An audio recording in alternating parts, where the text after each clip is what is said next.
Mwiriwe neza cyane, mwiriwe mumeze mute bakunzi banjye, twongeye twagarutse tuje kuganira ku kiganiro ejo twizeye kuganiraho cya Israel n'ibitero byayo hamwe na Iran.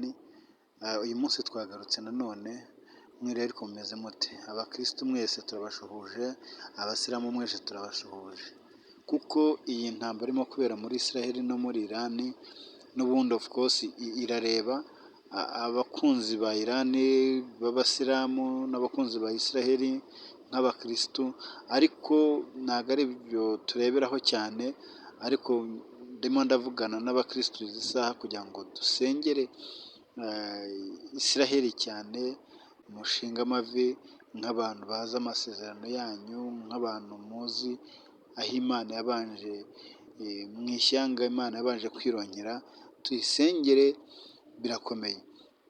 Rero uyu munsi wose no guhera mu gitondo, mu gicamunsi cy'uyu munsi no mu rukerera, hazindutseho inkuru zivuga yuko Israel yarashweho ibisasu byinshi ndetse mu bitero bitatu.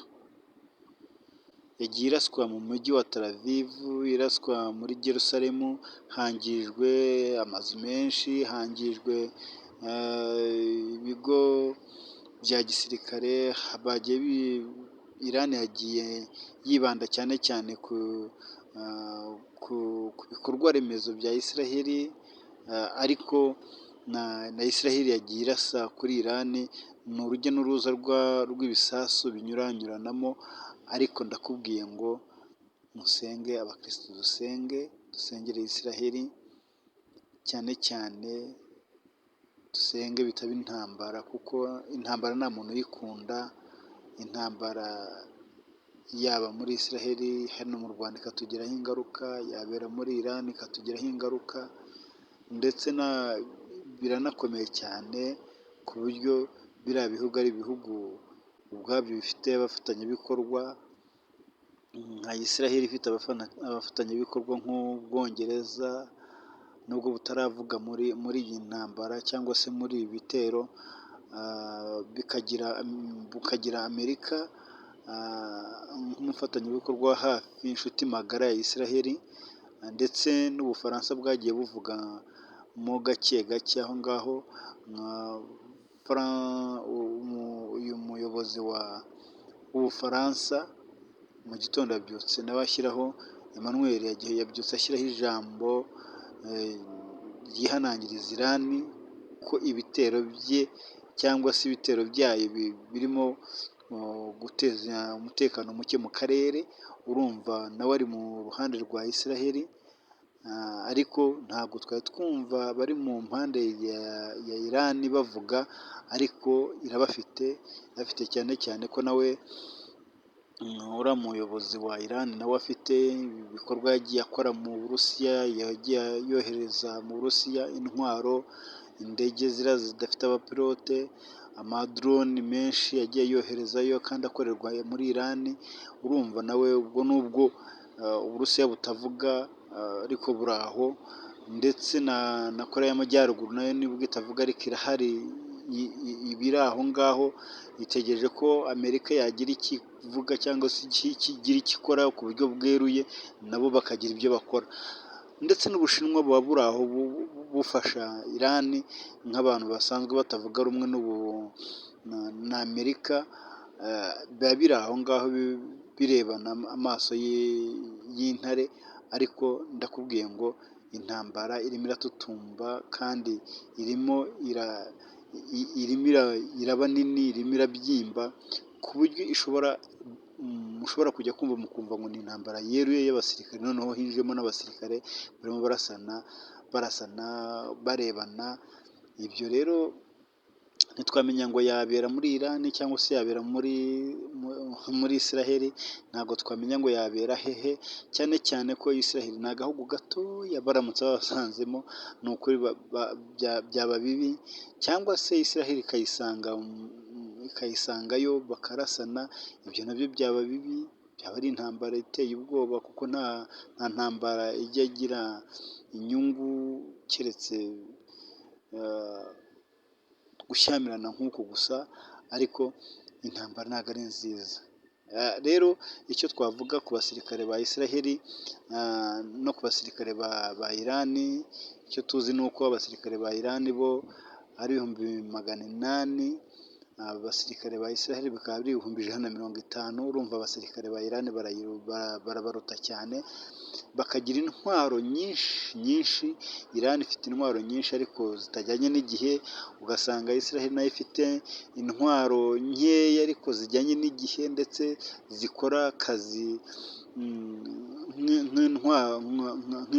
nk'indege imwe y'intambara ya Israel ishobora gukora akazi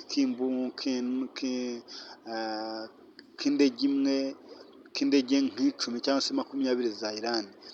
Urumva rero ko indege imwe ya Israel ishobora kuba ikubyemo nk'iya Iran nk'inshuro nka 20 cyangwa se 30. Rero urumva ko uko byagenda rwose, nubwo bafite indege nyinshi, ntago babarusha cyane. Ikindi tekinike n'amayeri y'intambara, Israel iraza ku mwanya wa mbere, ugasanga ariko Iran nayo ifite abasirikare benshi kandi nabo bazi iby'urugamba, ariko noneho Israel yo ifite abasirikare bake nabo bazi iby'urugamba, ariko noneho bamenyereye intambara, bayimazemo igihe, bahora barwana, babizi barwana na ya mitwe barwanya abahuti muri Yemen, hariyo abahuti, hariyo aba Hezbollah, hariyo ni imitwe myinshi iriya yicaye muri Palestina, ariko yo ihora mu ntambara, niyo mpamvu bamenyereye intambara. Ariko Iran yo ifite abasirikare nabo yego intambara barayizi, ariko ntabwo bari bayimenyera, bamaze igihe batari mu ntambara cyane.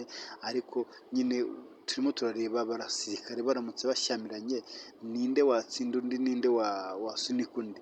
Rero muri ibyo byose dusanga n'ubundi turebye ku bikoresho bigezweho Israel yatsinda, turebye mu basirikare bamenyereye intambara Israel yatsinda, turebye